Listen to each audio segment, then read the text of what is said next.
everyone, and welcome to my kitchen.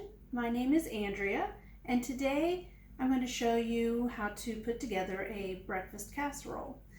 So this casserole is actually going to be made today and baked tomorrow. So we will put it in the refrigerator overnight and then cook it off in the morning.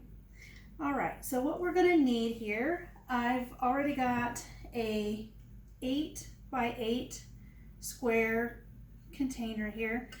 It's a taller one, so we'll need a little bit of height. And I went on ahead and just buttered it, just in case the eggs and the cheese try to stick. There's nothing worse than trying to get eggs and cheese out of a baked dish, so it'll clean up a little easier. All right, so we're gonna need 3 eggs. And we're just gonna crack these in here.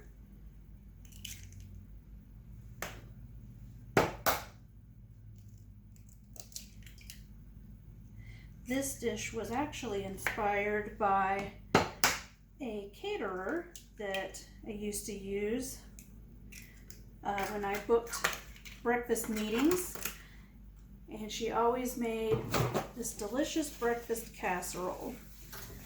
So she retired, so she's no longer open, so now I've got to figure out how to make it myself. So we've got 3 eggs. We're just going to whisk these up.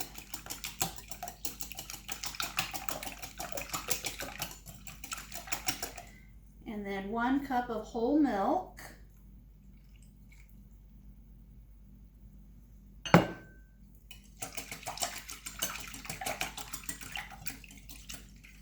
Okay.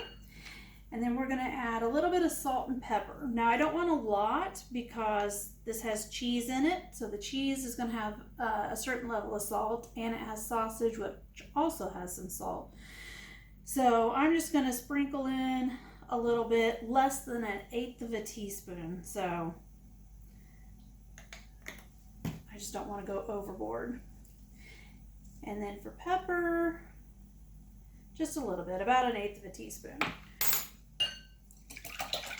If you don't like pepper, you can leave that out. If you're really watching your salt content, you could leave that out as well.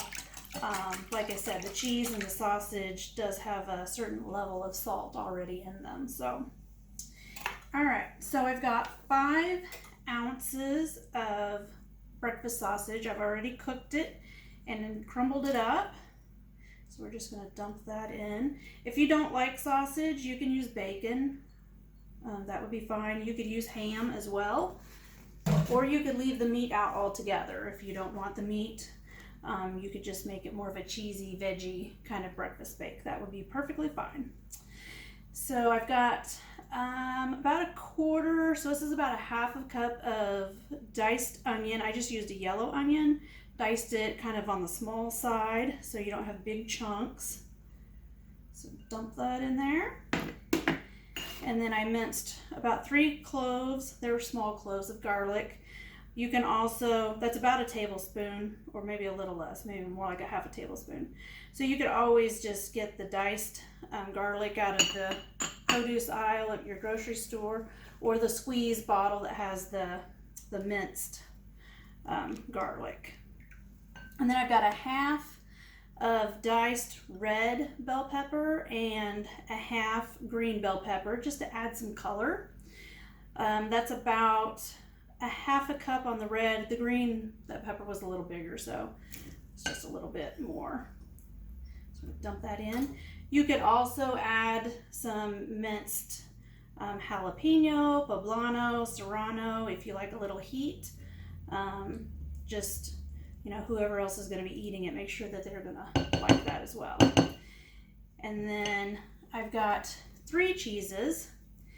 I've got 1/2 cup of shredded cheddar cheese, 1/2 cup of Havarti cheese shredded, and 1/2 cup of Gruyere cheese. Mainly just because I had some Gruyere cheese that I needed to use up that was left over. You could use all cheddar, all Havarti, some Jack, pretty much any kind of cheese that you would like. So we're just going to add that in there. The great thing about cooking as opposed to baking is that it's not such a standard, you know, thing. You don't have to be precise on everything. So there's a lot more forgiveness and leeway. So that's one great thing about that. Most of my actual cooking recipes are really not recipes, they're just ingredients lists. So I just kind of whatever looks good and amounts, you know, it's just kind of up to me at the time. So you can make this, you know, to suit your own needs. This was 3 slices of just white bread that I had. I just used the heels of the bread because those don't usually get eaten. So this is a way to use that up and not waste it. So I just diced them up into bite-sized pieces. There we go.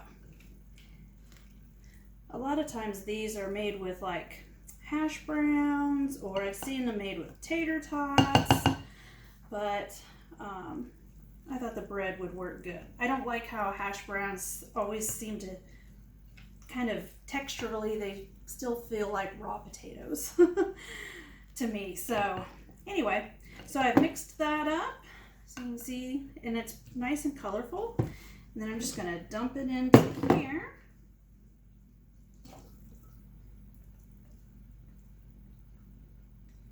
And then as this sits overnight in the fridge, that bread is going to absorb more of that egg mixture. There we go. So it won't be, you know, dry. All right. And that's all we're doing to that for now.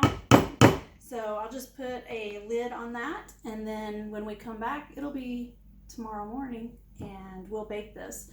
350 degrees, probably about 30 minutes. We'll start off there and kind of see how it goes, and we may add some more time. So, all right, we'll see you in a bit. Good morning. So I pulled this casserole out of the fridge this morning. I did go ahead and sprinkle some more cheese on top. I had a little bit of Havarti and Gruyere left over, so I just sprinkled it. It was probably about a half a cup total. Just sprinkled it on top just to give it a little crust.